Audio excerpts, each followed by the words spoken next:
Good morning, everyone, and thank you for joining us. We're in the process of waiting for a quorum, and as soon as we have a quorum, we'll begin. Thanks for your patience. Good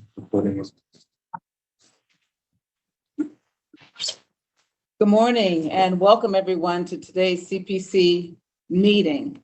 We do have a quorum, and we're going to proceed.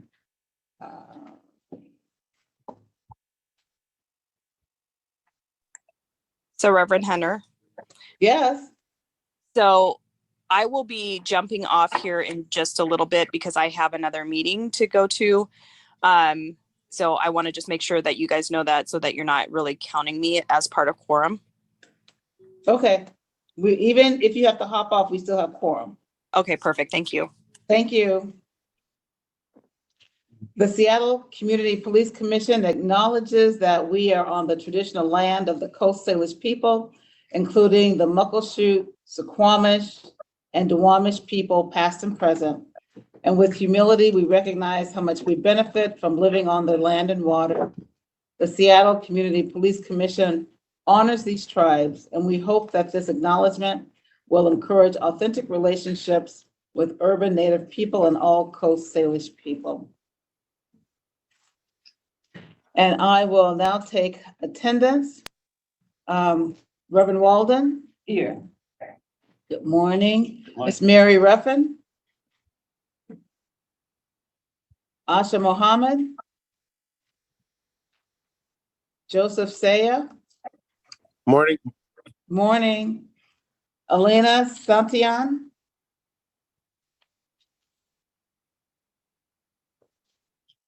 I thought I saw Elena. I see him again. Erica Newman? Present. Good morning. Tasha Johnson? Present. Good morning. Lejea Washington? Present. Good morning. And Suzette Dickerson? Officer Mark Mullins? I'm present. Yes, thank you, Suzette. Officer Mark Mullins, I'm sure we'll be hopping on shortly, not on yet. Joel Merkel? Good morning, present. Morning. Jeremy Wood? Morning. Good morning, and I will acknowledge that I do see Elena's picture, so. I'm here. Okay, thank you. In your packet of information that was distributed, so we do have a quorum. The agenda and the minutes were sent to you. So if I might have a motion to receive the agenda for today.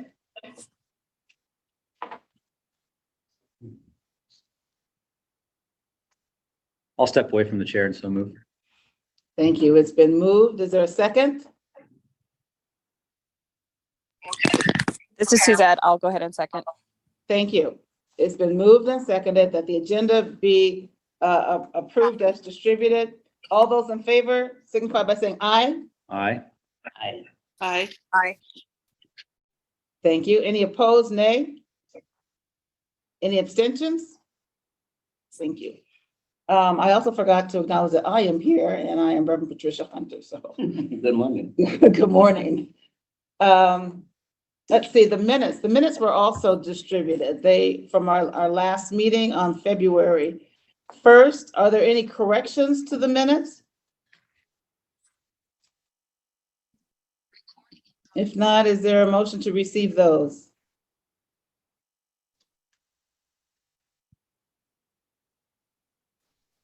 I'll step away from the chair and make the motion that we approve the minutes.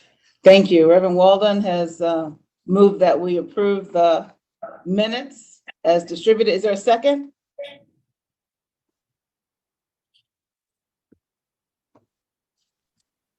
This is Suzette. I'll go ahead and second that. Thank you. Moved and seconded that the minutes be approved as distributed. All those in favor, please say aye. Aye. Opposed, nay? Aye. Abstentions? And the minutes are approved. Okay, we will now move into our time of public comment. And public comment is welcomed by the CPC. And individual speakers will be provided up to 2 minutes to comment about items that are on this particular meeting agenda.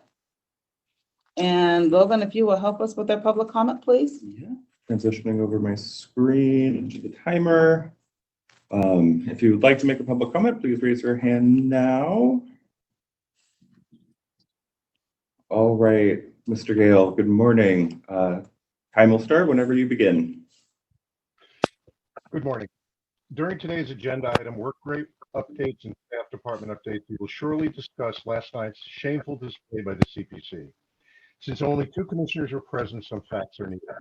Continuing disrespect shown to Castile Hightower last night was not only a way of trying to cut her off, but also in completely failing to hear what she was asking for. This disrespect is all the more shameful. This is not on the agenda. It's the same old story. I'm sorry. What's going on? Can you hear me? We can hear The you. clock is ticking. I'm hearing background noise. You know, that's just not fair. Castile has been asking for justice for her brother in the very way that the CPC was created to deliver, that there be no more victims like her brother. Yet every year, this SPD creates more victims whose death is blamed on themselves as they experience a behavioral health crisis. And every year, the CPC hears the OPA rule that the murder was lawful and proper and takes no consequential action.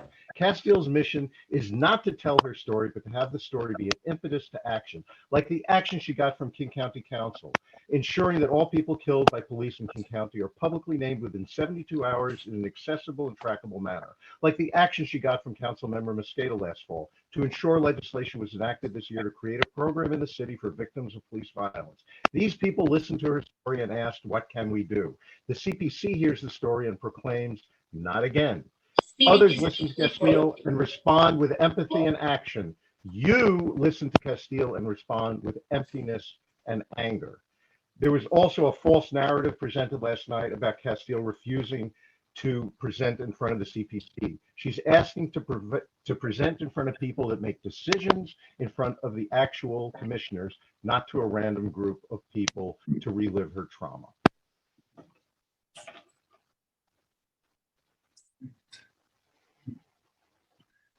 Thank you.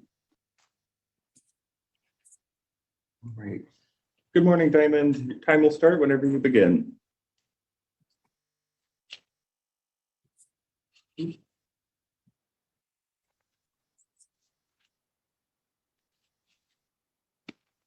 Diamond, are you able to hear us?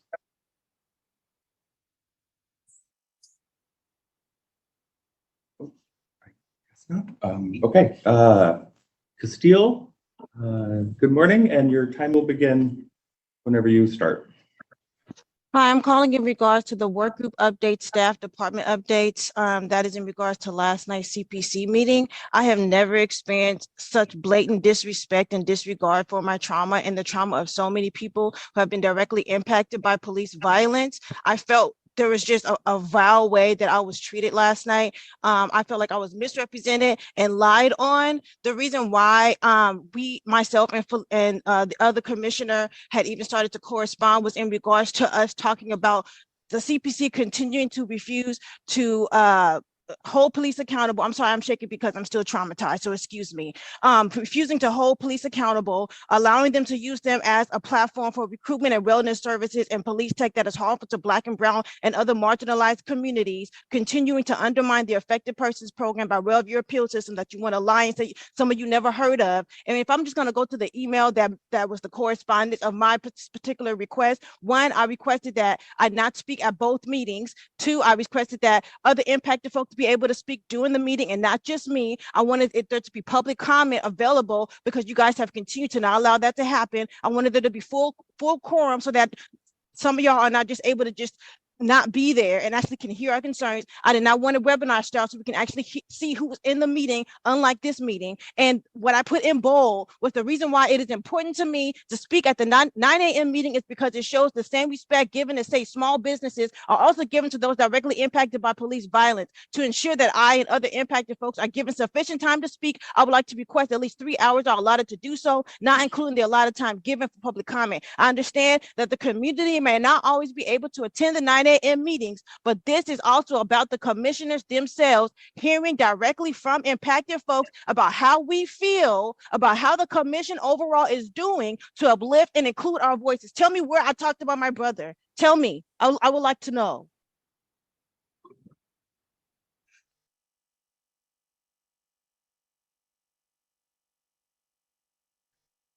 Good morning, Matthew. Time will begin as soon as you start.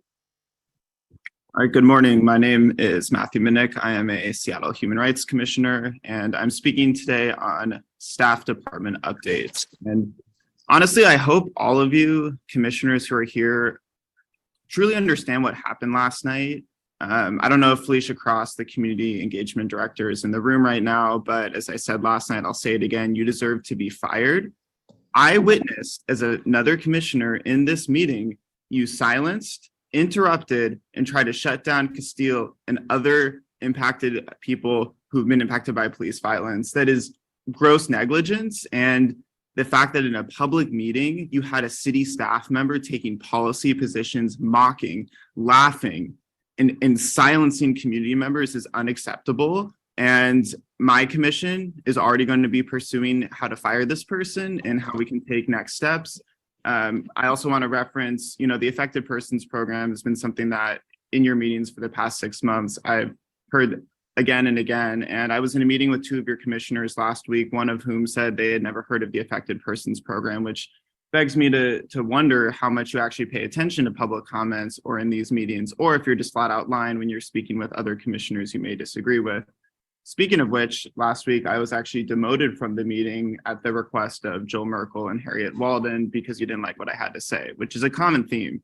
The last thing I wanted to say is there were a lot of youth who were present in the meeting last night, and what really struck me is that several of them said that you as the Community Police Commission were the ones acting like children, and that is very apparent. That is why, again, my commission is pursuing amicus status. We already have 5 other commissions on board with the goal of reaching 12 commissions because it's going to become quite apparent that you have failed to do your job, that when you've had amicus status, you've not done it. And yeah, I'll just say in my final 5 seconds, what happened last night was disgusting, and I'm still visibly shaken from that behavior and the enabling that Harriet Walden and Kelly.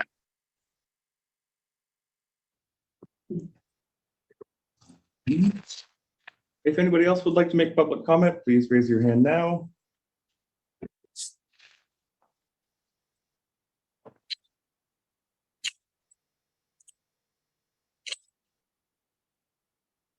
Final call for public comment.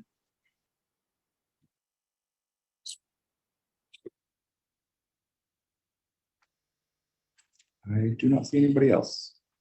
Thank you, Logan. There might be individuals that would like to respond to the public comments that were made.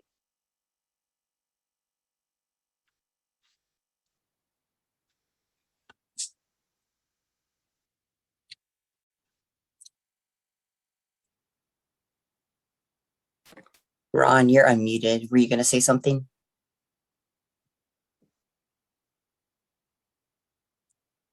I don't see anyone. I think Ron Ward was off of mute, but it doesn't look like he has anything to say. But we'll move along with our agenda. Joel? Yes. That takes us to. I think we need to say so. I think we need to say something. Feels really intense to have those public comments made and us not respond. I couldn't be there last night because of a family health matter. This is the 3rd time I've either been in a community engagement meeting and experienced interactions between the CPC and the community and heard stuff from the community of the same thing for meetings that I wasn't able to attend. So I'm not sure what the steps are moving forward, but I feel like that was really intense public comment that we need to address, either from folks that were in there, not in a defensive way, but just like an acknowledgement way, or I don't know. It doesn't feel good to move along. So I don't know if there were folks that were in that meeting that want to speak up, but I think that the comments are very concerning, considering this is like the third time this has come up.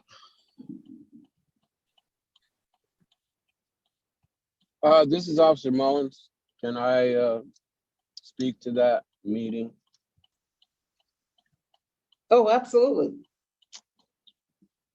So I was in attendance at that meeting last night, and I won't deny that Ms. Castile was interrupted, but the background, which many people in the room, community members, didn't know, was that Felicia Cross, before the meeting, had an agreement to allow her to speak in any way she wanted to, about anything she wanted to speak about, including her brother.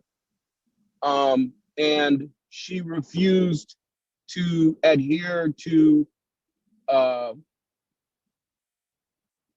Felicia's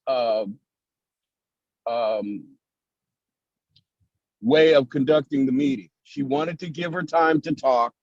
She refused to take the time and the conditions that Felicia gave her. She said she was not going to attend the meeting. And when we arrived at the meeting place, Ms. Castile was there, okay, along with others who, I will name one of them, Dr. Howard Yale, who decided to not only disrupt the meeting, but to walk around the room and instigate situations in which set the public and the community against the CPC. Now, I will admit that there was some situations in which, when Ms. Castile started speaking, that she was, we attempted to shut her down, because we gave her conditions before the meeting and she did not want to adhere to them. She wanted to yell and scream and talk about her brother, which, okay, I understand her pain. I understand wanting to yell and scream, but sometimes we can't hear her and we can't get her message because of the yelling and screaming that she does. We have told her several times that she needs to calm down when she comes to meetings, so that we can get her information, so that we can understand where she's coming from. She refused to do that. So there were several things last night that happened that in public comment were misrepresented, okay? Yes, Felicia apologized for attempting to try to shut her down while she was talking, Ms. Castile. She apologized to the youth in the room, which the youth, we had a wonderful conversation with the youth until Ms. Castile came up with her situation, which disrupted the whole meeting. And Excuse me. I'm sorry? I said, excuse me. Ms. Washington, can you wait for just a moment, Officer Mullins? And then Ms. Washington, after you finish your comments, we were going to move on with our agenda. I would just ask, can we Officer please Mullins? not, it's kind of turning towards like accusations. I was just asking if we could if maybe Mr. Mullins wouldn't mind just being a little bit more maybe general or brief. The reason why I'm saying particular names is because they are characters who do the same thing in many meetings. And I want us to be prepared for them the next time they attempt to do this. It was heartbreaking to see. So I'll wrap it up in saying that while there were some things that we needed to apologize about and we could have handled in a better way, there are also people that are coming and purposely trying to disrupt our meeting and trying to separate us from the public and make us look bad in front of the public and the citizenry. And that's not fair either. We can't get anywhere when we have certain disruptors showing up because they have a personal problem with CPC. Thank you. Appreciate it. Thank you, Officer Mullen. I'll just have a brief comment. I'm gonna, Because I know we gotta move the agenda because we Yes. have a guest. Okay, so that's okay, then I don't have. no, we want to hear from you. Well, the meeting started off wonderfully. I mean, we went over the ordinance, and we had a wonderful speaker. He came with the young people, and he talked about his life, and that all that he had done in his life and how he got himself out of prison. I mean, pro se, he represented himself. We're missing what happened also. The pro se, he talked about how he did that, and he had all those young people there, and they were actually asking questions. They were engaged. They were highly full of enthusiasm, and some did have problems with the police, and we were taking good notes on that. And then I like it was stated, the emails are available that showed that Ms. Cross did everything she could do to give her the form. Actually, the meeting would have been on. She would have been she would have been on the agenda to be able to present everything that she wanted to present, but she did not want to do that. And so they came, and unfortunately, it did go off the rails at the end. But I will say one thing that our public comment did not mention the young people and the enthusiasm, and actually I think that they also talked. They stayed. Some of them stayed around and then talked to Officer Mullen and other staff members, and they want to be engaged also. So that's part of what's happened. But every time it's public comment, it's nothing that CPC really can't help. In the unfortunate incident that happened in 2004, it's just not anything we can do about that case.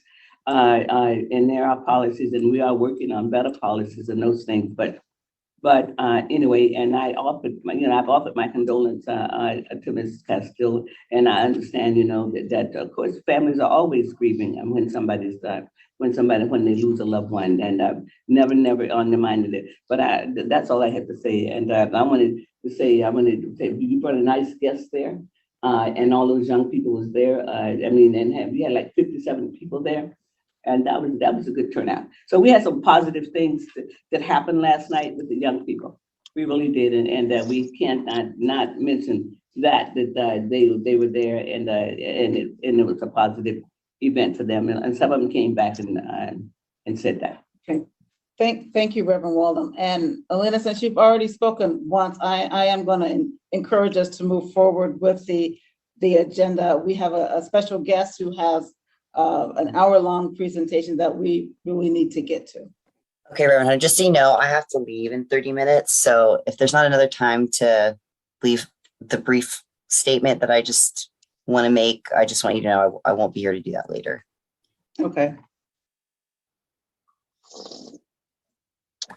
Is that okay? Is it brief? It is brief. It's brief. I think we do this thing on the CPC where like people give us feedback and we highlight the positives, which I think are so important. Reverend Walden, I think it's important to talk about, communities are not monoliths. People have different experiences. It's important to talk about all those things. I also think that we are not great at facilitating spaces where we need like conflict mediation, where we need spaces where people, I don't think that these meetings would always go that way if we were doing the work of approaching this in like a way that is rooted in restorative justice, in a way that's centering people that have been harmed, in a way that deeply listens. I would recommend that the CPC, that we have like outside facilitators that can help mediate spaces so that CPC staff feels like they can show up and speak, and so that community feels like they can show up and speak. And if there are deeper practices that we need to do before we get into public spaces again that acknowledge past harm, whether that's from the CPC or the police, then I think we need to do that. I really don't appreciate this conversation being shut off. I'm just going to say that. That's all. Thank you. And we do have a community engagement work group, which we would invite you to participate on, and that you can help facilitate the community engagement. I've already been in contact with Felicia about that. We haven't met yet. Okay. Joel? Okay, that brings us to the Community Police Commission co-chair updates. And the one update that I wanted to mention is, I think a lot of folks in the community saw and were very concerned about an incident that occurred between a citizen and the Seattle Police Department on February 1, earlier this month. What is this? Sorry, I'm spotlighting you. Oh. And I just wanted everyone to know that we've been in touch with OPA regarding that incident, to confirm that an OPA investigation was opened. And that information was confirmed to us. The OPA investigation is 2023 OPA-0060. And we will be following that investigation. And according to the ordinance, which gives us authority to review finished OPA investigations, we do look forward to doing that once this one is over. So that is the update from the co-chairs.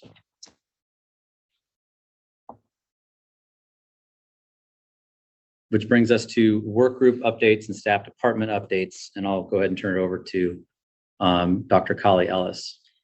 Sure. So I will give the work group update. It is one of the documents that I sent to all the commissioners about vehicle pursuit. I know you started that discussion in the last meeting, and I really would like to, given that this is an ongoing topic with a number of bills, have a little bit more discussion based on the documents I sent you. Are there any other work group updates? I will say that I have reached out to, I see you, Jeremy, I've reached out to almost everybody with the different work groups, and we're still trying to coordinate. We also will have new staff coming in March, which will help manage some of these work groups. So just patience, please. I see Jeremy. Great, thank you, Kelly. Sorry, I was trying to lower my hand. Kelly, unless you disagree, I can also give a brief update on the work that we and Suzette did. Just briefly, the Legislative Advocacy Committee went over the proposed amendment that we discussed at the last CPC meeting to the bill in Olympia that would limit police stops of vehicles for various violations that don't pose safety issues. We reached some agreed language for proposed amendment, and we're currently discussing strategy in putting that forward to sponsors, both of the House and Senate bills. We also had a meeting last week, Mary Ruffin and I, for the Complaint Appeals Committee. We met with a staffer for the New York, I can't remember what it stands for, the CCRB, their police misconduct review entity. Some great insight from their model. There's more of a component of mediation and interaction that's permitted to affected persons with the police officer who's the subject of a complaint. Their entity also has prosecutorial authority to pursue recommendations, and they have a number of layers of decision-making and oversight within their body that are significantly civilian-led and appointed through their political branches of their government. All ideas that we would be very excited to explore how they might exist either in a counterpart process alongside OPA or through some potentially significant reforms of the OPA process. So we're currently discussing in committee which of those roads possibly to take, and we're looking forward to meeting with OPA soon to get their insight as well.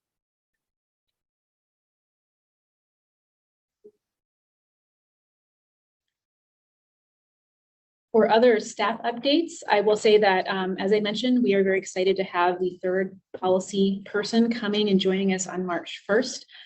That will be the senior policy advisor. And we will have also, it looks like on the same day now, the third person for the community engagement teams. Those of you who were there at the meeting last night maybe got to meet him or interact with him. And so we look forward to expanding and having a full CPC staff going forward.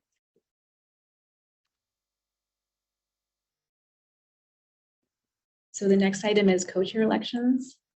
Go ahead. Okay. So next on the agenda, we have co-chair elections. So according to the CPC bylaws, each January, the commission shall elect by a majority vote at a regularly scheduled commission meeting a slate of co-chairs. Co-chair nominations shall be presented as a slate of at least 2 commissioners and a maximum of 3, each from different appointing authority. Commissioners are encouraged to submit their interest in being considered for the co-chair role, even if there are other co-chair candidates. At this time, Joel Merkel and Reverend Patricia Hunter have indicated their intent to run as co-chairs and to be voted on in the March 1st, 2023 CPC meeting. And Reverend Walden. And Reverend Walden, excuse me.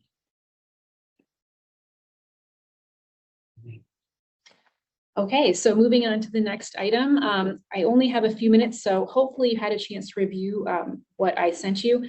I'm going to share my screen and go over, this is part of the legislative update, but also Jeremy took care of that. Thank you so much, Commissioner Wood. I appreciate taking care of part of that.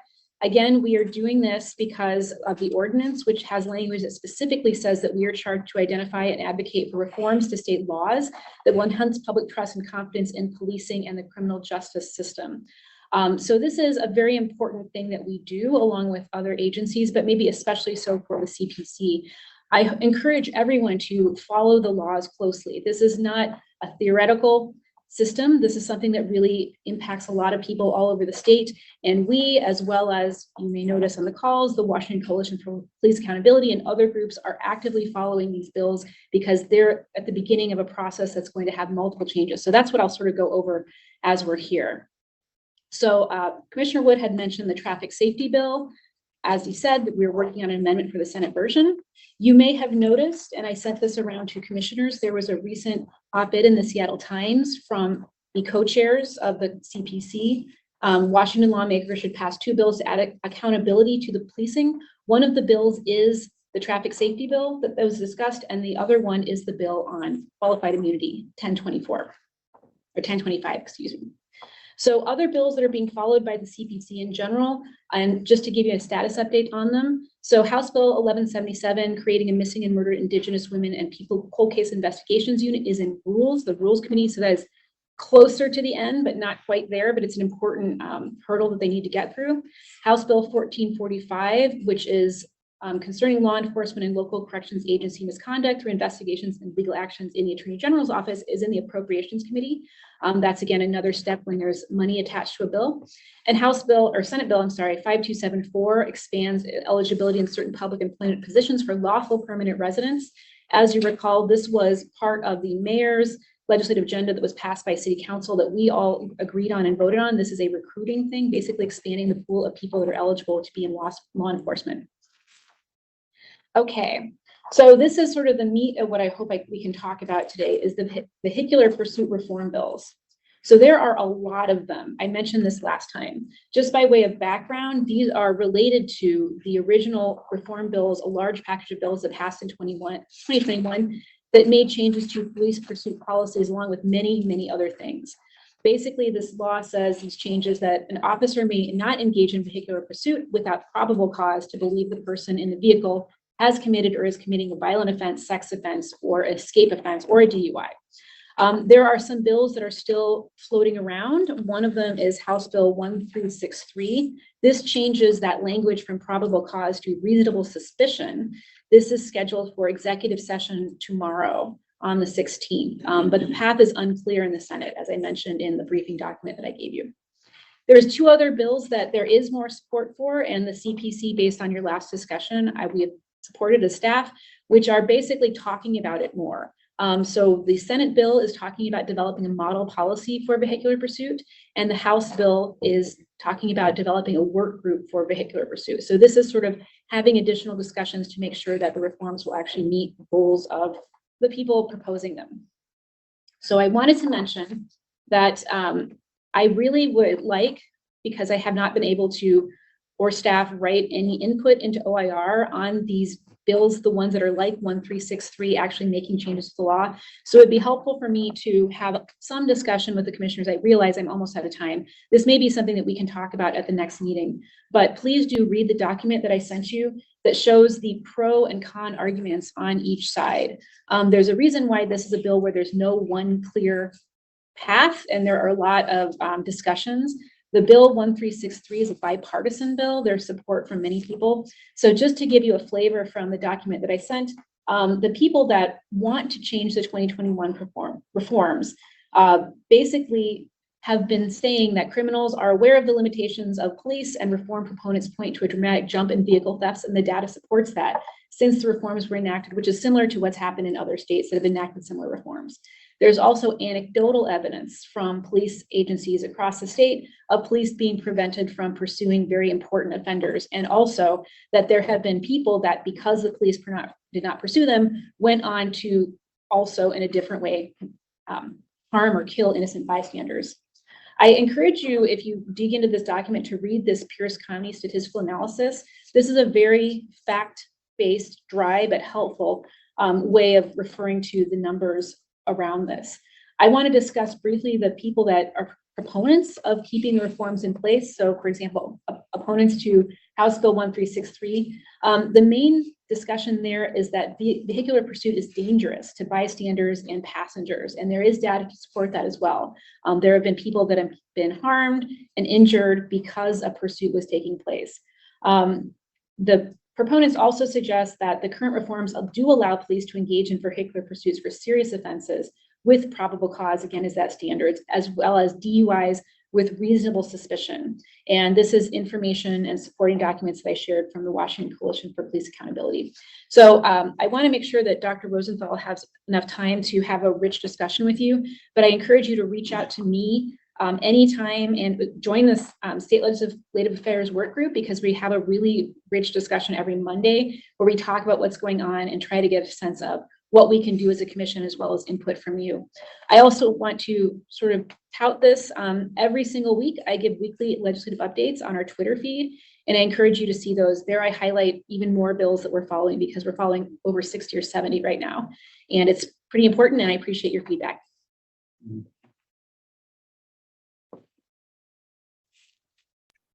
Sorry, Kelly, I had a quick question. And I admit that I have not had the chance to fully review HB 1363. Certainly understand in terms of the evidentiary standard. In terms of the suspected offenses that can justify a stop, would it be consistent with the current version of the vehicular stop bill that we previously discussed? Yeah, so this is completely different. This is about pursuit. Like the decision to even have a pursuit, even if they get away. So yeah, the language of the bill where the standard that applies, which is probable cause, is for serious offenses, violent offenses, sex offenses, and escapes. Reasonable suspicion applies to DUIs in the reform. Okay, thank you.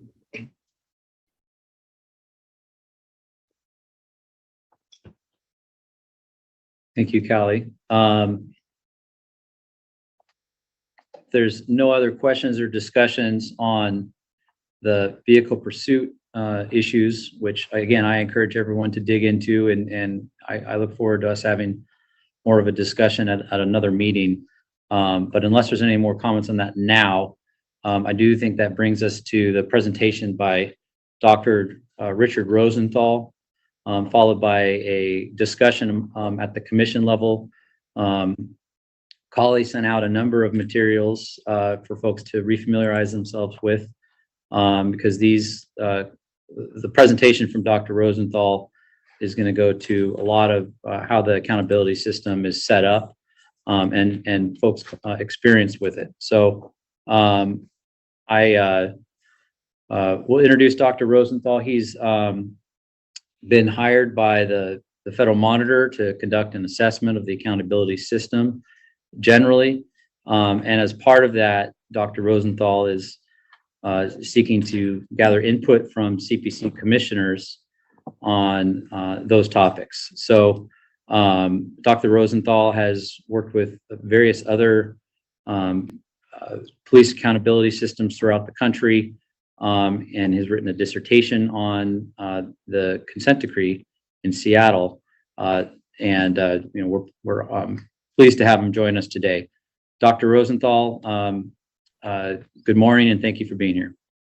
Good morning, and thank you for giving me such a significant amount of time on your agenda. I know you're quite busy, and this is obviously getting input from the CPC on this issue is quite important. If it's okay, I'll share my screen now. And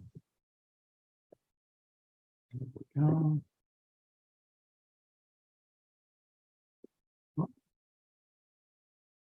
And can everyone see that?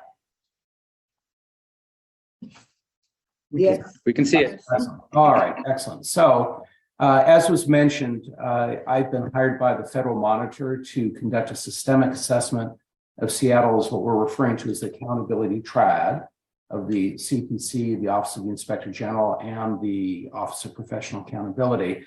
I can pretty much skip over the bio because I think the introduction pretty much did it. But I do have extensive experience as a police auditor and monitor, and doing academic work and civilian oversight. And as such, was asked by the Federal Monitor to take the lead on this assessment. The assessment methodology, I just want to go over very quickly before we get into the questions I have for the CPC and for each of the commissioners. First of all, amongst the data collection we're in the process of doing, is we're reviewing all consent decree filings regarding police accountability. A good part of that is that I did all that when I was working on my dissertation, my PhD dissertation on the implementation of Seattle consent decree. So I'm pretty familiar with all of that already.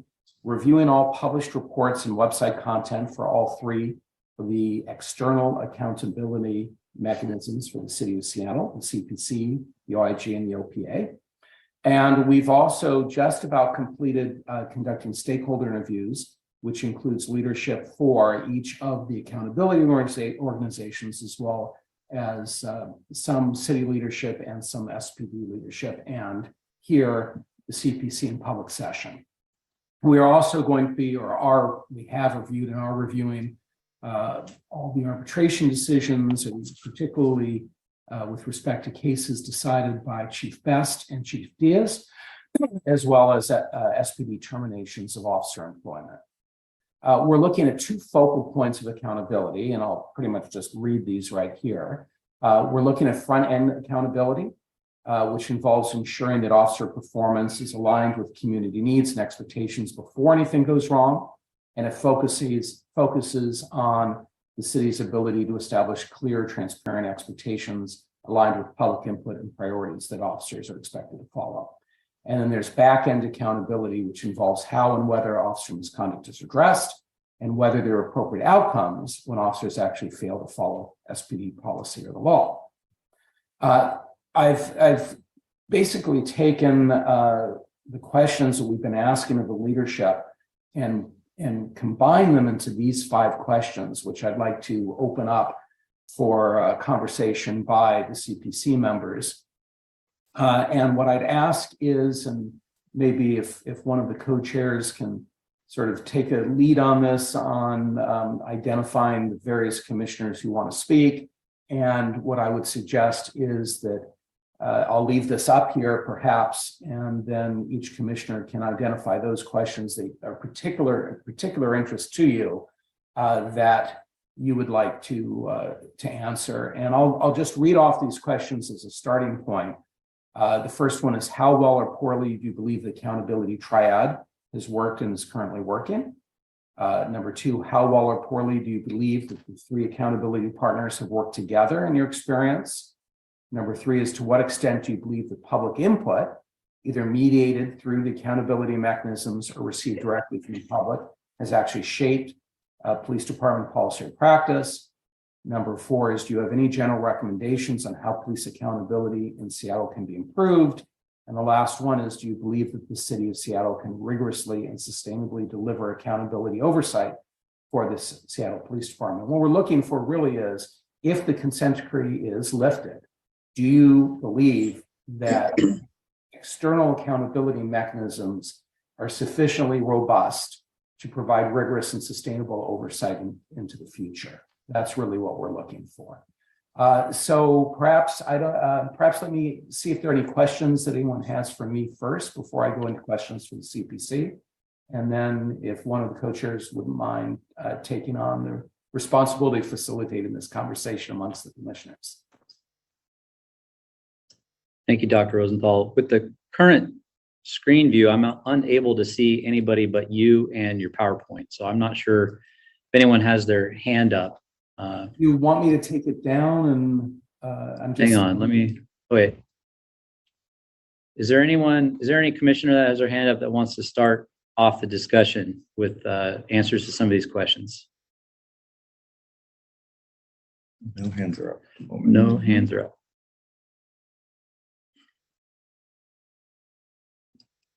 Erica Newman, go ahead. Thanks, Erica. Hi, good morning, everyone. And Jeremy. I'm looking at the list of questions, and it says number 4 is, do you have any general recommendations on how police accountability in Seattle can be improved? And I think that, I've reflected on this a few times and kind of just over the years. And I'm just wondering, when police are onboarded, well, let me go back. I read an article more recently that police officers in other jurisdictions were giving some type of a debit card, so to speak, so that if they encountered somebody in crisis who were hungry, et cetera, they would give them a hamburger as a way to build relationship for those who are, in different walks of life. I was wondering if Seattle had considered something similar. And if not, why? Just wondering, what was the take on that? But also too, when new police officers join a board, is there some type of equity and social justice training in-house that's provided? Is there anything that's provided on the academy? And I'm thinking more of not just one day, not just 2 hours, but maybe a set of modules, so to speak. And is there a continuous learning portion that's offered to existing officers so that they're aware on maybe how demographics have changed, or more insightful ways on how to interact with those in the Seattle police community? And if I may, Commissioner Newman, before anyone goes into that, one of what we're actually looking for this assessment is really systems as opposed to specific things that the police could do. We're really trying to focus on the Inspector General's office, the CPC, and the OPA, and what systemically, what general recommendations could be made as far as how those systems could be improved to ensure, really the ultimate question is, can these agencies provide rigorous and sustainable oversight for the SPD? Okay. I think with that, it's a matter of reviewing current policies and maybe amending or proposing new. I think that's something we can come together as a body. I don't have a specific answer just yet, but I guess when I thought in general, I was just thinking department-wide. I think policy is the best way to go. We need to review what's working, what's not working, what's current, what's non-existent. Thank you, Erica. Jeremy Wood, your hand is up. All right, thank you. And thank you for joining us, Dr. Rosenthal. I was excited to see your bio as a former Vancouverite myself. Yeah, I have a couple points I'd love to share. I mean, I think at the end of the day, the thing I'd like to see most is unfortunate change from Congress regarding the coverage of police under the National Labor Relations Act, because I think it significantly gets in the way of discipline and of what I have perceived as a rush of our political leadership in Seattle to indemnify police officers when they're sued based on misconduct.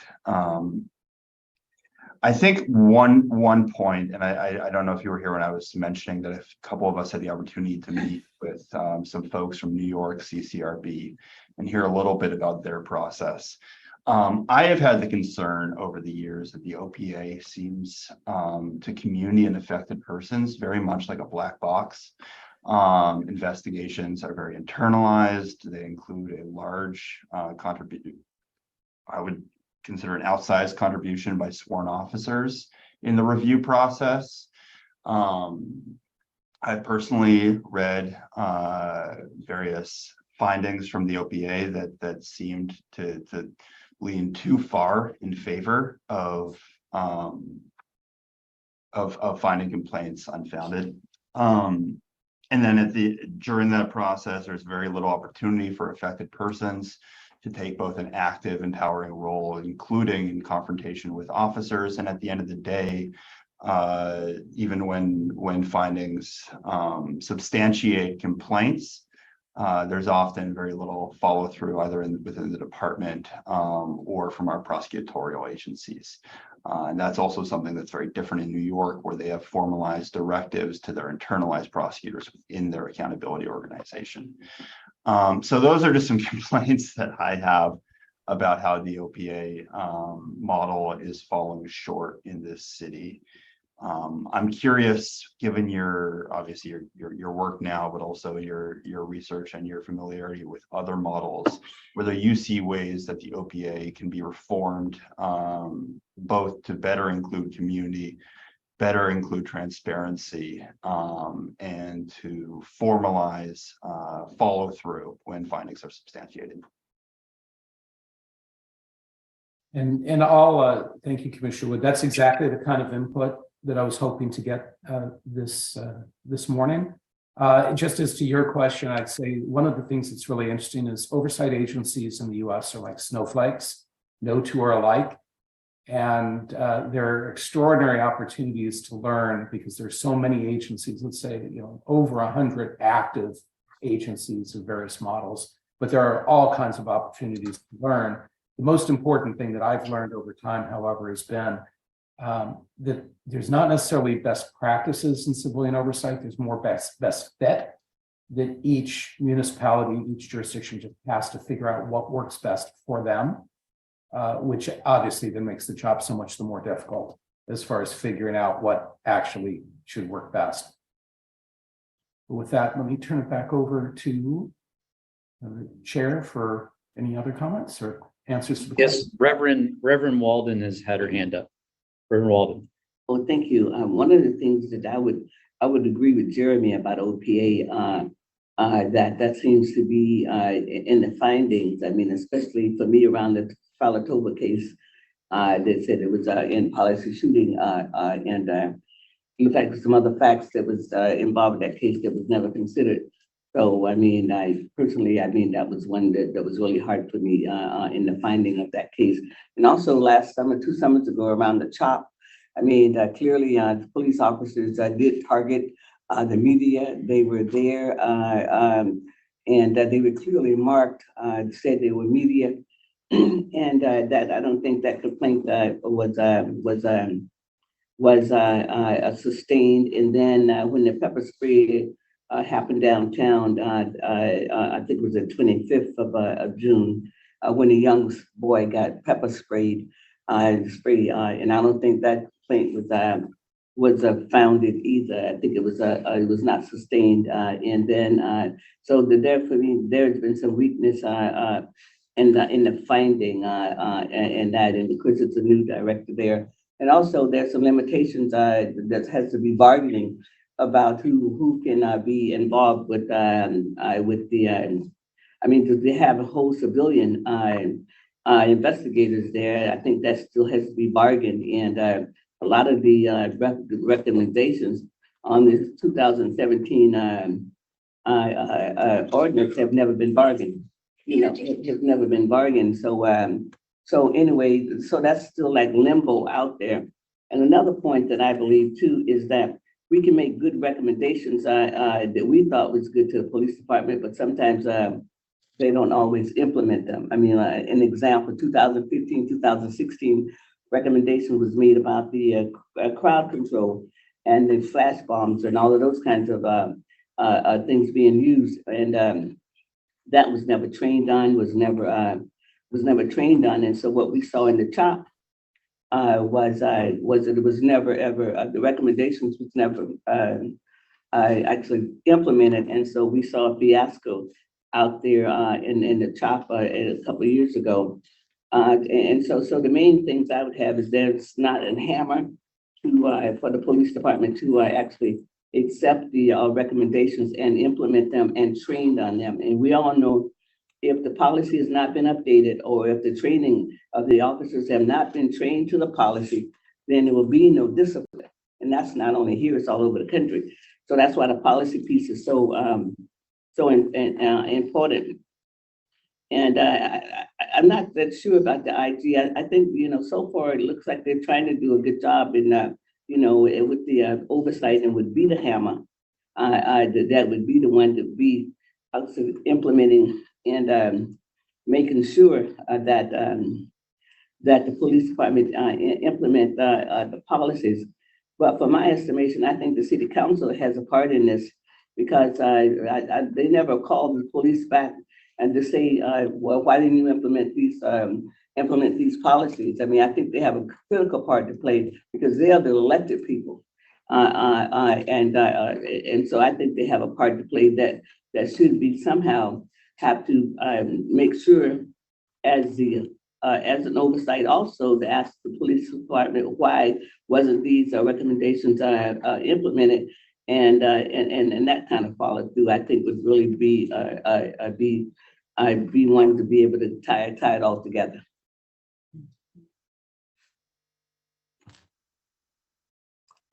Thank you, Reverend Hunter. I'm sorry, Reverend Walden. Reverend Hunter, your hand is up. Thank you. I guess I just want to back up what Reverend Walden just said, that I've only been on the commission since I think it's 21. And the work group that I started with was in police practices. And when we made comments on crowd control and use of force policies, sometimes it just felt like we were just blowing in the wind. That I think we presented, I think on use of force, it was something like 21 recommendations, and I think 2 of them were accepted. So at times it just feels like, we're not taken seriously, the CPC, and that there is, as Reverend Walden said, no hammer, that when we do make recommendations, nothing comes of it. Also, we have the opportunity to review closed cases of OPA, and in the police practices work group, we attempted to do some of that as well and make recommendations, and that went nowhere either. So that part is just very frustrating for me as a commissioner with the CPC, that we do make recommendations, but the follow through for SPD seems to be very limited. Thanks. Thank you, Reverend Hunter. I have a comment or some thoughts, but I know there's many commissioners who are here today, and I don't want to get in front of anyone else who might have a thought right now. Is there anyone else who would like to share something at this moment? I'm just scrolling through. I'm not seeing any hands up. If anyone has their hand up or has a thought, please interrupt me. But Dr. Rosenthal, I've been thinking a lot about your questions and your presentation, and I do have some thoughts. And And I'm glad Commissioner Wood and Reverend Walden both shared their thoughts, because some of my thoughts relate to what they shared. And I think really the heart of the issue goes to what Jeremy talked about with the National Labor Relations policy. And, you know, the 2017 Accountability Ordinance not only established this triad, OIG, OPA, and CPC, but it also set forth a very clear and public accountability structure for specific instances of police conduct. And it was supposed to be a very transparent and public process that the public could have faith in. And the last SPOG contract essentially undermined that entire section of the ordinance. And the CPC asked the city council to not approve that contract for that reason, or that was one of the most important reasons. The city council approved it anyway. And then the CPC made a filing with the federal court expressing concern about how the lack of a public accountability system for police conduct through both SPD and OPA would undermine the ability of the accountability system to function the way it was designed. And so we have this tension between, we have civilian oversight at OPA, and at CPC we have community-based oversight, but that's very different than what OPA has. OPA gets to look at very specific and individual instances of police conduct and investigate, whereas the CPC gets to look at closed OPA cases and make comment on policy changes. And the CPC comments on, for example, the SPOG contract. But it's difficult for the public to have a lot of confidence in the accountability system when the accountability structure for specific conduct is, as Commissioner Wood and Reverend Walden mentioned, lacks transparency. And the specific example that a lot of people in Seattle, I think, are rightly so upset about is the Adley Shepard example from 2018. And that was an example where, the officer assaulted a woman in handcuffs, and discipline was imposed, but because misconduct was found, discipline was imposed, but because of the contract, the officer was able to appeal and get his job back. And that issue made it all the way to the federal judge, and the federal judge was quite upset about that. And after the CPC filing with the federal court objecting to this contract and the Adley Shepard reinstatement, the SPA contract was reopened. And that's where we currently are. The SPA contract is currently being negotiated.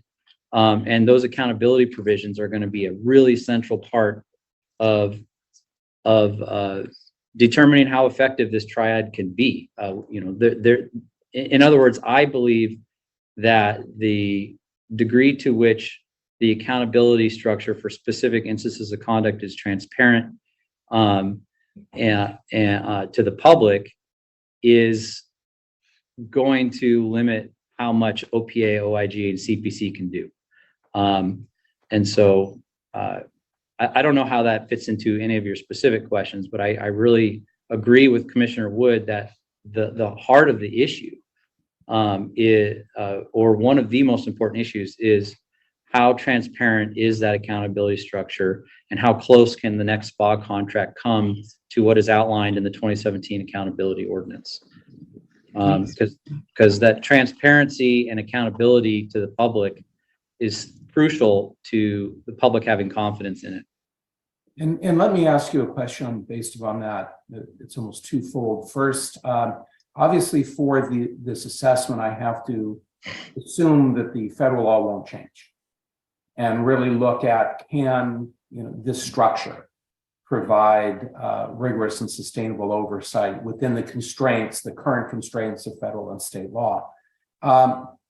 Does the fact that the Shepard case was ultimately, the arbitration was overturned and the termination was upheld by the appellate court, and new rules, in essence, the appellate court basically provided arbitrators with some additional guidance about the limitations of their ability to overturn decisions made by the chief that are in accordance with set public policy. Does that impact at all on your concern relating to how that case was handled, or future cases like that might be handled by the accountability system overall? Reverend Walden, do you have a comment? Yeah, I have a comment. I think it does. I mean, because one of the things, if you take away the chief power to actually discipline or to fire, and then the arbitrators, they can go to arbitration and get their jobs back. In some cases they do, then the system just really continues to favor the police officer, and then the community, of course, might be blaming some of the accountability systems for that failure. But the failure is in fact that the DOJ, actually, when they came to town, could not ever be involved with the contract. I mean, and the people who worked to bring the DOJ to town actually thought that police accountability would be differently, and we thought that. Well, actually, we thought we would get better around the contract, and so it's the contract that has blocked real police accountability, not only here but around the country. And until we can identify and work on that issue, I mean, and give the city and the people some real accountability back to the citizens, with some real oversight, then I don't see how anything is going to work in any city until that piece can be looked at. And then if the city signs off and the court signs off and in the consent decree, and the bargaining and the contract has not been completely bargained, and we might not know for a year out what's the outcome of the bargaining, then we still would be left like we was in 2010 with no real oversight over the police and the contract, and then wouldn't be no real accountability. So I think it all hinges on the contract, and it hinged on the contract in 2010, 11, and 12. We just didn't know that as much as we know today. And Reverend Walden, let me ask you, do you or any of the other commissioners feel as though the OIG, the OPA, and the CPC have had an opportunity to be heard by the negotiation team, that in essence, that there's reason to believe the negotiation team is seriously considering the importance of these provisions of the accountability ordinance and the impact on the contract negotiations? So in essence, do you feel as though has there been an opportunity for oversight to be heard relating to these issues? I mean, I think what has happened is that we had some recommendations things that we wanted to see in the contract. But as far as we know, we don't know if all we offered got in there, because our external, I don't know if the Stickelson is still on the line, our external advisor there, she just, once the negotiation starts, then we don't know anything, no more than this high level information that she can talk about. And I don't know if she's still on the call or not, because she said she had to leave early. So no, we don't know. I mean, the process is that it's the way it is. We won't know anything about the results until the contract is signed and how it's negotiated. You have 5 city council people on part of that negotiation, so it's going to always be a 5-4. I mean, so you won't know until the final until the contract is signed. Understood. I don't want to jump in front of it. Does anyone else have a comment? Because my brief response is, Dr. Rosenthal, generally, I believe the way that the accountability ordinance set up the system with OIG, OPA, and CPC is an effective structure. But as Reverend Walden and as Commissioner Wood have pointed out, the specific accountability procedure and system for specific instances, and the challenges there with respect to the contract is not a Seattle problem, it's a national problem. And that limits to a large degree the ability of the accountability system to be transparent and responsive to the public, because some of those provisions in the contract intentionally keep it hidden from the public, and lack transparency and pursue arbitration, private arbitration. And there's a standard of proof that it provides in the arbitration. So there are limitations, but the overall structure, at least from my perspective, I think is a good one and good for the city and good for the citizens and civilian and community oversight. But it's limited by other factors that are not within our control. For example, like I said, in that 2017 accountability ordinance, there's an entire section that is completely based on the last SPA contract rendered ineffective.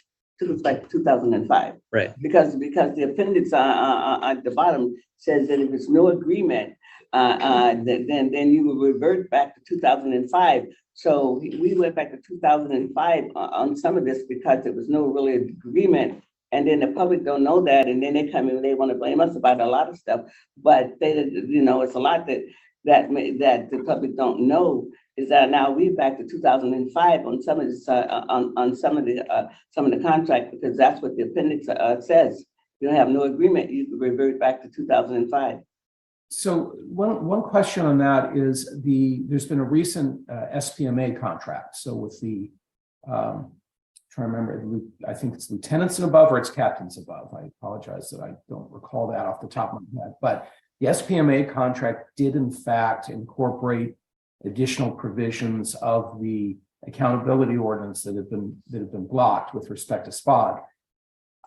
Do you feel as though the SPMA contract is, that if SPOG were to follow the SPMA contract, would we be in a better place in that regard? Would that impact your feelings on to what extent the city can provide rigorous and sustainable oversight?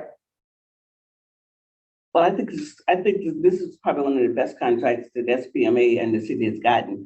But that doesn't mean that SPOG is going to come in line. I mean, really and truly. I mean, they might be hardliners, but I think that it was really. I'm too bad that Suzette's not here because she was the person that has the most experience on that. But it was a much better contract than before. And previous times, SPOG's contract was always first, and then SPMA, but this is the second time in 30 years that SPMA has been first and SPOG has been last. So because usually SPOG is first because it takes the longest to do SPOG. So maybe that's why they changed it. It's good because it's less employees in the SPMA in management. I mean, in that type of union than it is. I think you got to put, but well, you had 1,300 ranked police officers. Now I think it's about down to 900 or something like that. And so it's not as many officers there as it was before. But if SPOG follows SPMA, then there will be a better contract coming forward.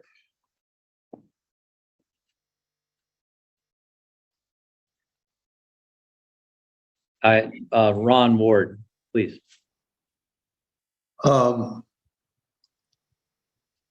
With all due respect for the time of the CPC and the fact that this is your meeting, I think, Dr. Rosenthal, if you've read the SPMA contract, you're aware of the fact that there is a provision that indicates that if any other matter conflicts with rights already gained to officers, then it becomes in effect a nullity. What's in place continues to be in place. I don't have the contract in front of me so that I can refer to the exact language, but that is in fact in the SPMA contract. And in other contexts, it might be reviewed by analogy as a poison pill. That's right. I would say the SPMA contract is a step towards transparency and is an improvement. But SPMA is not SPOG. They're in a different position and they have different interests in their contract. And I think the provision that Mr. Ward mentioned is, one of those challenging provisions where it says basically if anything conflicts if the law that the city has enacted, for example, in the accountability ordinance is inconsistent with contract, and the contract wins. So the city can't really legislate on that. And that gets back to one of the points that Commissioner Wood mentioned earlier. I guess in a roundabout way to answer your question, if next SPOG contract does include some of the transparency provisions of the SPMA contract, that's a step forward. That's an improvement, but it remains to be seen whether that can happen.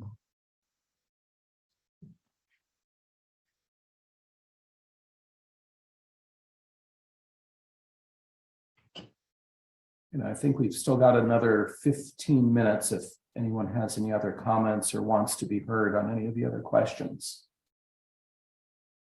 I'm scrolling through the participants of the CPC. Any commissioners?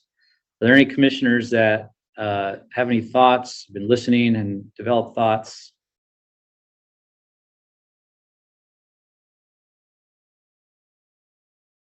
I'm not seeing any. Well, Dr. Rosenthal, we may be done a little early. I'm not seeing any other hands. All right, I'll stop the share then here. And thank everyone very much. And I'll also point out that if I'm fairly easy to contact, Callie's got my contact information as well. So if any other commissioners do have some thoughts that you want to share privately, I'd be more than happy to hear them. The timing of this assessment, I'm trying to actually get it completed by May. So we're almost done with our data collection portion. We're now in the data analysis portion, and we want to start preparing the report very soon and spending some substantial time on it. So again, there's time to get some more input, and I appreciate you giving me the time today, and I appreciate the feedback you've provided. Thank you, Dr. Rosenthal. Okay, well, that brings us to the next item on our agenda a little early. Per our agenda, the CPC may enter executive session when the scope of the discussion falls within the topics authorized under the Washington Open Public Meetings Act. And so at this time, the co-chairs are calling an executive session, and the purpose of the executive session is to discuss potential litigation and a personnel matter. This discussion should last approximately 20 minutes. And at the end of executive session, we will be returning to the public meeting. So if you are a commissioner on Zoom right now, please leave this Zoom meeting that we're currently in and enter the executive session Zoom link. It was in the same email that was sent to you. It's at the very bottom. So log into that Zoom link. I can also resend it. And if anyone needs it, please raise your hand. We could easily resend it. Is there anyone with their hands up that needs the link to be resent? I'm not seeing It it. can be sent to me, Commissioner Joseph Sia. Oh, resend it to Joseph Saya? Okay. That's correct. All right. We will have it resent to you.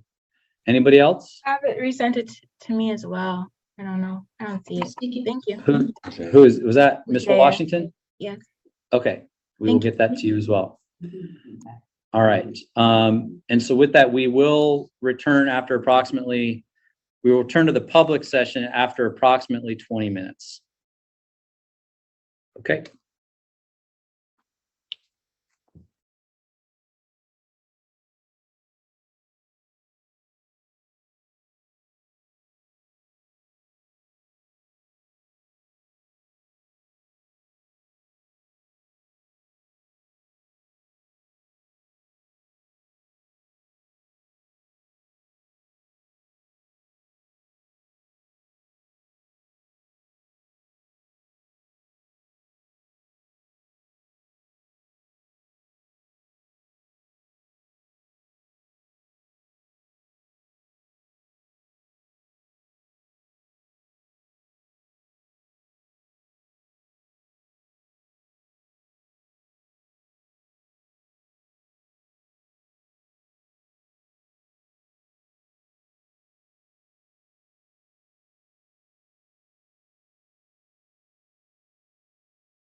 Can you go back to gallery? This looks different. What does it look like on your end? At 5.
Thank you for staying with us, and we certainly appreciate your patience. We have a change in leadership to announce as we move forward with our accountability partners to fulfill our duties under the accountability ordinance that made the CPC a permanent and independent city department. Brandy Grant was appointed as the CPC Executive Director in 2021. And last week, the co-chairs accepted her resignation, and we wish her well in her future endeavors. And under the accountability ordinance, section 3.29.320 B5, in the event of a vacancy of the executive director position, the CPC shall designate an interim executive director within 10 days of the vacancy. And the co-chairs are recommending that we designate our policy director, Dr. Carly Ellis, as the interim executive director. And I'd like to share a little bit about why we believe that Carly should be designated the interim ED. And as you know, Dr. Carly Ellis was hired last October to be the CPC's policy director, and she has done an amazing job at that. Carly has very effectively led policy discussions during CPC meetings, and we started our work groups. And she's done a ton of work and done it all exceedingly well. Before joining the CPC, Dr. Ellis was a professor at the Evergreen State College MPA program, where she focused on improving online educational learning and making the MPA curriculum more focused on institutional racism, social equity, and inclusion. And with her background in public policy, Dr. Ellis is bringing her applied academic skills for policy planning, analysis, and presentation to the CPC's ongoing mission of community-based oversight of the Seattle Police Department and to the police accountability system. As a citizen volunteer, Dr. Ellis works on behalf of abused and battered people, working directly for survivors of domestic violence in the city of Seattle. Dr. Ellis earned her PhD, Master's of Arts and Master's in Public Policy at the University of Michigan, and her undergraduate degree from Bates College in Maine. She is the author of several academic research articles and a book on leadership and conflict. And so at this time, I will now entertain a motion to designate Dr. Carly Ellis as the CPC's interim executive director.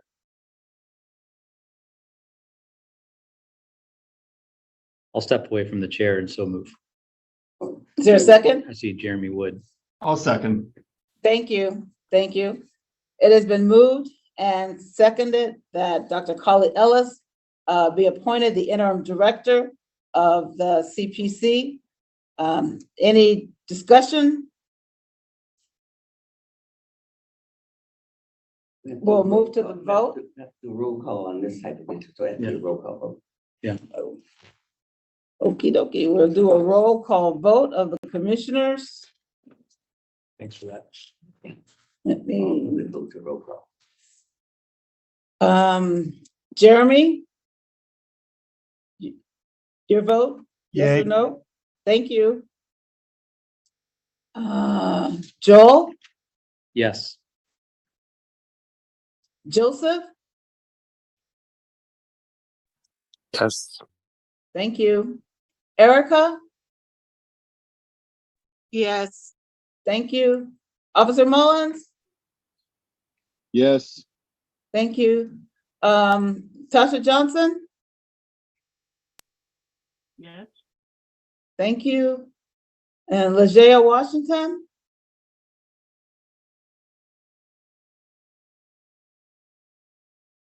Ms. Washington? Your vote, please.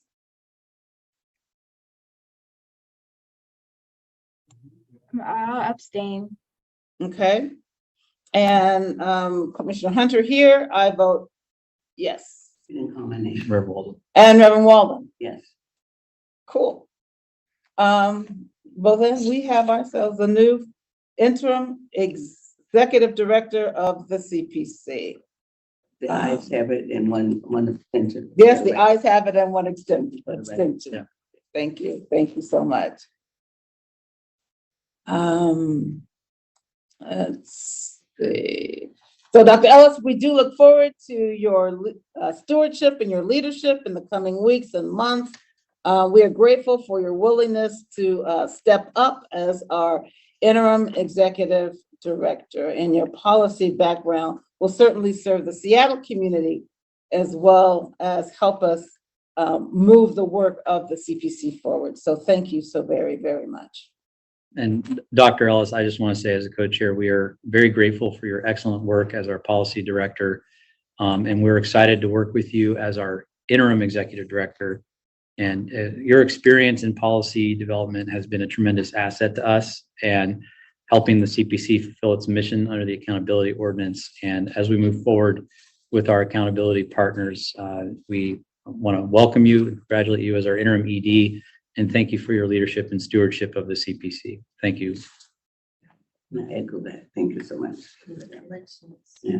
Thank you very much for your confidence in me. I look forward to serving the citizens of Seattle as interim director of the Community Police Commission by fulfilling the obligations of Ordinance 125315. I appreciate the opportunity to foster connections with all of the accountability partners, to be responsive to community needs and concerns, and support constitutional policing in the city with a strong oversight system. Thank you very much. Thank you, everyone, for attending this CPC meeting today. And this meeting is now adjourned. Wish I had a gavel.